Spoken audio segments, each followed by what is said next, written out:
A few words about the peasant. I don't know if you've ever experienced a situation where someone in an argument tells you you're a peasant, and you're offended by it. Well, that shouldn't offend you in any way, but you should be proud of it. Because a peasant is not just an agricultural producer who lives from his work in the countryside. The peasant is the philosophy of life and work. The peasant is the last defense of nature from the madness of the modern, robotic, petty bourgeois. The peasant is realistic about how cruel nature is to him. The peasant is reasonable because he knows how to serve nature and is aware of the fact that she is stronger than him. The peasant is intelligent because he knows his place in the natural environment. The peasant stands firmly on the ground. The peasant is crucified between life and death. Life is born in his hands, death dies in his hands.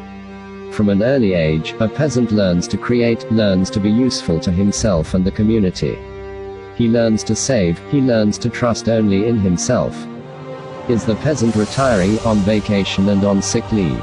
Nobody gives anything to the peasant, on the contrary, everyone kidnaps him. The state, rulers, armies, robbers and the new elite. The peasant from morning to night rinse and humps so that they can plan in the city without work. It is a shame for them to even say that they are from the village. It is a shame for them to return to the countryside and earn a better life. Everyone is running away from the village because they are running away from life.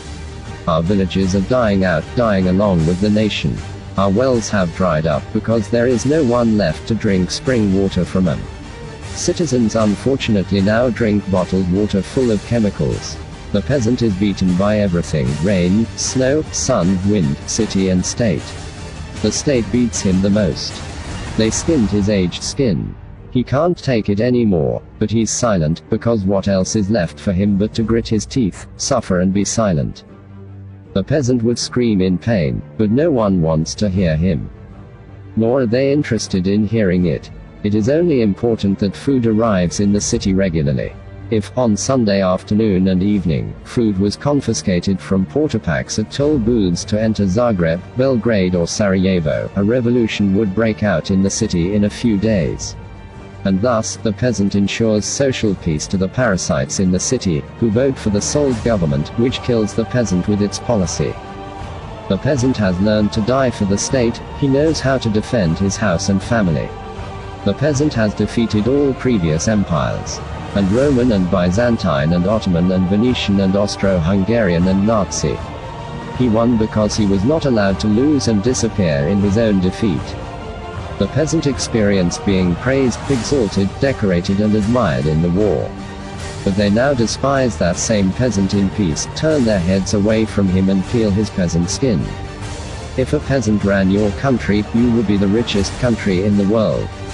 Instead of these political dilettantes and idiots, you could put any local peasant, host, at the head of the state and today it would be a rich state. Because the peasant does not need any management, the peasant is trained to survive in the market. He does not need any economic theory, he needs a state that will be taken off his back, and citizens without jobs to return to the countryside. And not by someone's directive, but out of personal interest. But he is a wise peasant and is waiting for his chance.